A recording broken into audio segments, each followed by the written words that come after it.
Sarah had always been a light sleeper. The slightest noise, a creak in the floorboards, the rustle of leaves outside her window, could stir her from slumber. It was a curse disguised as a blessing, she often thought, for it allowed her to experience the world in a way that others couldn't.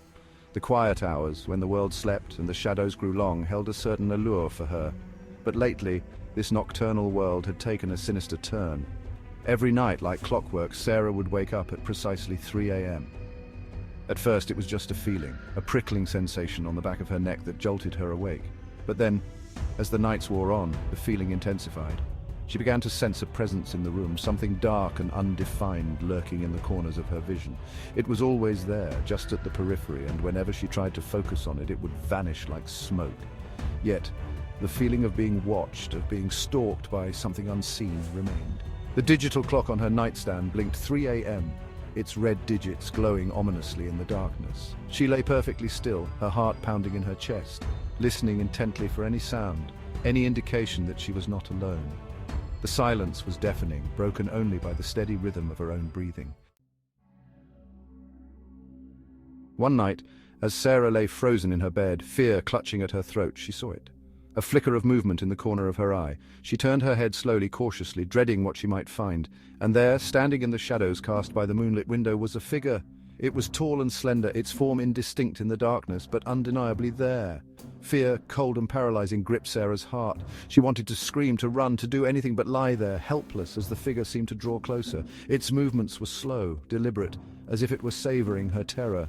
Sarah squeezed her eyes shut, willing herself to wake up from this nightmare, but when she opened them again, the figure was still there, closer now, its form becoming more defined. It was human-shaped, she could see that now, but there was something inherently wrong about it. Its limbs were too long, its movements too fluid, too unnatural. And then, for a fleeting moment, the figure turned and Sarah caught a glimpse of its face. Or rather, what should have been its face. There was nothing there, no eyes, no nose, no mouth, just a smooth, featureless void.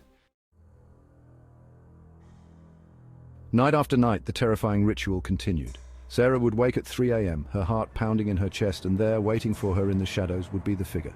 Each night it seemed to grow bolder, venturing closer to her bed, its presence filling the room like a suffocating fog.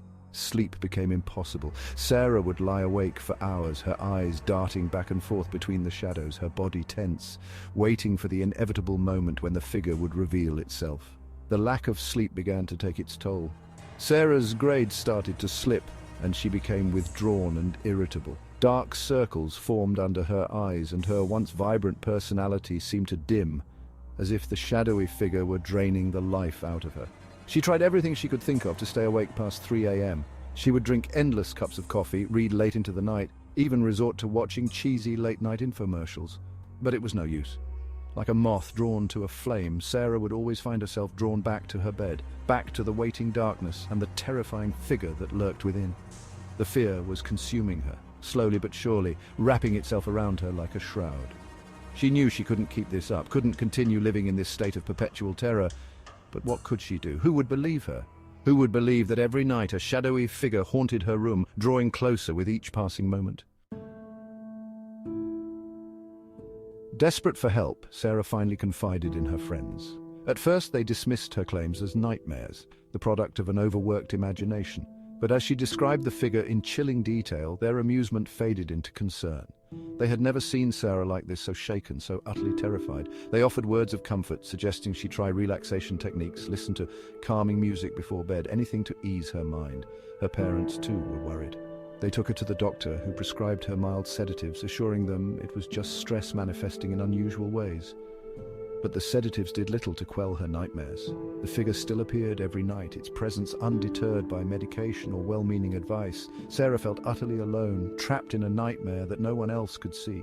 Her friends, her parents, her doctor, they all meant well, but their words rang hollow in the face of the terror that awaited her each night. It was as if a wall had been erected between Sarah and the rest of the world, a wall built of fear and disbelief.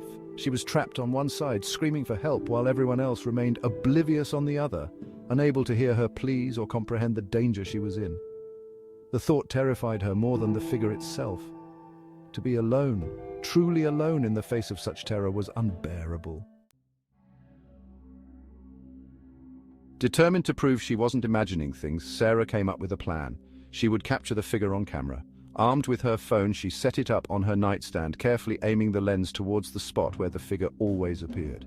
She set the camera to record video throughout the night, hoping to catch even a fleeting glimpse of her tormentor. As she lay down to sleep that night, a flicker of hope ignited within her. Maybe, just maybe, this would be the night she finally had proof. The next morning, Sarah woke up with a jolt. For a moment, she couldn't remember why she felt so strange. And then it hit her. The camera. Heart pounding, she reached for her phone and eagerly rewound the footage to the early hours of the morning, to the moment when the figure always appeared. She watched, her anticipation growing with each passing minute, as the clock on the screen ticked past midnight, past 1 a.m., past 2 a.m. And then there it was, 3 a.m. Sarah held her breath, her eyes glued to the screen, waiting for the figure to materialize, but there was nothing. The room remained empty, the shadows undisturbed. Disappointment washed over her, heavy and cold. Had it been a dream after all? Was she losing her mind? She scrubbed through the footage again and again, but the result was the same. The camera had captured nothing. One night, as Sarah lay in bed, her mind racing with fear and confusion, she decided to confront the figure. She had nothing left to lose. As the clock ticked past 3 a.m. and the familiar terror began to rise within her, she took a deep breath and forced herself to speak. "Who are you?" she whispered, her voice trembling in the darkness. "What do you want from me?" Silence met her question. The figure remained motionless, its form shimmering in the moonlight that filtered through the window, but then, slowly, it began to move. It glided towards her, its movements as smooth and silent as smoke. Sarah held her breath, her heart pounding so loudly she thought it might burst out of her chest. She closed her eyes, bracing herself for the unknown. When she opened them again, the figure was standing right beside her bed, its face inches from her own. And that's when she saw it, a flicker of recognition in the shadowy depths of its eyes. Eyes that were just like hers. A terrifying thought began to dawn on her. Could it be? Was it possible? She looked closer, her gaze traveling down the figure's long, slender limbs, its pale, almost translucent skin, the way it seemed to shimmer and distort in the moonlight. It was then that she noticed something else. The figure wasn't wearing her pajamas. It wasn't wearing anything at all. It was her. And she was it. The realization hit Sarah like a physical blow. This wasn't some external entity tormenting her. This was her, or at least some part of her, some dark reflection that had taken on a life of its own. But how? Why? The questions swirled in her mind, adding to the growing sense of dread that threatened to consume her. She tried to pull away, to escape the figure's chilling gaze. But it was too late. The figure reached out, its hand passing through hers with an icy coldness that sent shivers down her spine. And then, everything went black. When Sarah woke up, the sun was streaming through her window. For a moment she lay there, disoriented, unsure of where she was or what had happened. And then the memories of the previous night came flooding back. The figure, the terror, the realization that it was her own reflection. She sat up, her heart pounding, and looked around the room. It was empty. The figure was gone. She was gone.